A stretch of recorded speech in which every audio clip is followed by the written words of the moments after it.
किसी नगर में एक राजा रहता था। राजा बूढ़े होने को आ गए पर उनको कोई बेटा नहीं हुआ, सिर्फ एक बेटी थी। राजा को बहुत चिंता होने लगी कि अब मेरा इतना बड़ा साम्राज्य कैसे संभलेगा, इसकी देखभाल कौन कर पाएगा। एक दिन अचानक ईश्वर का नाम लेकर राजा ने यह निर्णय लिया कि कल सुबह जो भी हमारे दरवाजे पर आने वाला पहला व्यक्ति होगा, मैं अपनी बेटी से उसका विवाह कर दूंगा और अपना नया उत्तराधिकारी बना दूंगा। अगले दिन सुबह सुबह एक फटी पुरानी कमीज पहने एक लड़का दरवाजे पर दस्तक देता है। राजा ने प्रभु इच्छा समझकर अपने निर्णय के अनुसार अपनी बेटी की शादी उस लड़के के साथ कर दी और अपना सारा राजपाट उसे देकर पहाड़ों पर संन्यास के लिए चले गए। अब ये नया राजा राजपाट के बारे में जानकारी इकट्ठा करने लगा, जैसे सेना का काम सेनापति को, राजकोष का काम वित्त मंत्री को इत्यादि। सभी अन्य प्रकार के मंत्रियों को अपने मंत्रिमंडल में शामिल किया। सारा राजपाट अच्छे से चल रहा था। सभी पुराने राजा की तारीफ कर रहे थे कि क्या नया राजा चुना है महाराज ने। समस्त प्रजा के हमदर्द सदैव है खड़े रहते हैं।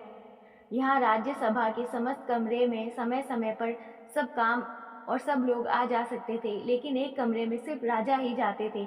ये इस कोठरी में 10 से 15 दिन में जाते थे और किसी को जाने की अनुमति नहीं थी, यहाँ तक कि रानी को भी नहीं। अब समस्त दरबारियों को जिज्ञासा हुई कि आखिर इस कमरे में ऐसा क्या है कि कोई उसके अंदर देख भी नहीं सकता। जानने की इच्छा सभी को थी, लेकिन कोई पूछ नहीं पा रहा था। फिर बड़ी हिम्मत करके वित्त मंत्री ने पूछ लिया कि माफ कीजिएगा राजा साहब, लेकिन आखिर इस कमरे में प्रवेश वर्जित क्यों है? क्या है इस कोठरी में? राजा ने उन्हें डांट दिया और कुछ नहीं बताया। कुछ दिन बाद सबने कहा कि अब सेनापति ही पूछ सकते हैं, इनकी बात राजा को माननी पड़ेगी। जब सेनापति राजा से कमरे के बारे में चर्चा किया तो राजा ने उन्हें भी कुछ नहीं बताया। यहाँ सबके मन में एक ही विचार आ रहा था कि अब रानी ही है जो इस जिज्ञासा को समाप्त कर सकती है। सब ने रानी से कहा कि आखिर इस कमरे में ऐसा क्या है कि महाराज आपको भी जाने की अनुमति नहीं देते। फिर क्या था, रानी ने तो एकदम जिद पकड़ ली कि अब तो मुझे जानना है। राजा के बहुत समझाने के बावजूद भी जब रानी नहीं मानी तो राजा उन्हें ले गए और कमरे का दरवाजा खोला। कमरे में देखा तो उसमें कुछ भी नहीं था।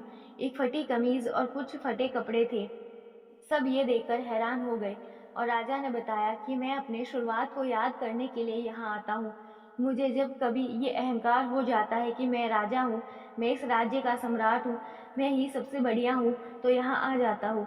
आधे घंटे बैठा रहता हूँ, अपने शुरुआत को याद करता हूँ और अपने आप को बताता हूँ कि मैं यही था, ये मेरी शुरुआत थी।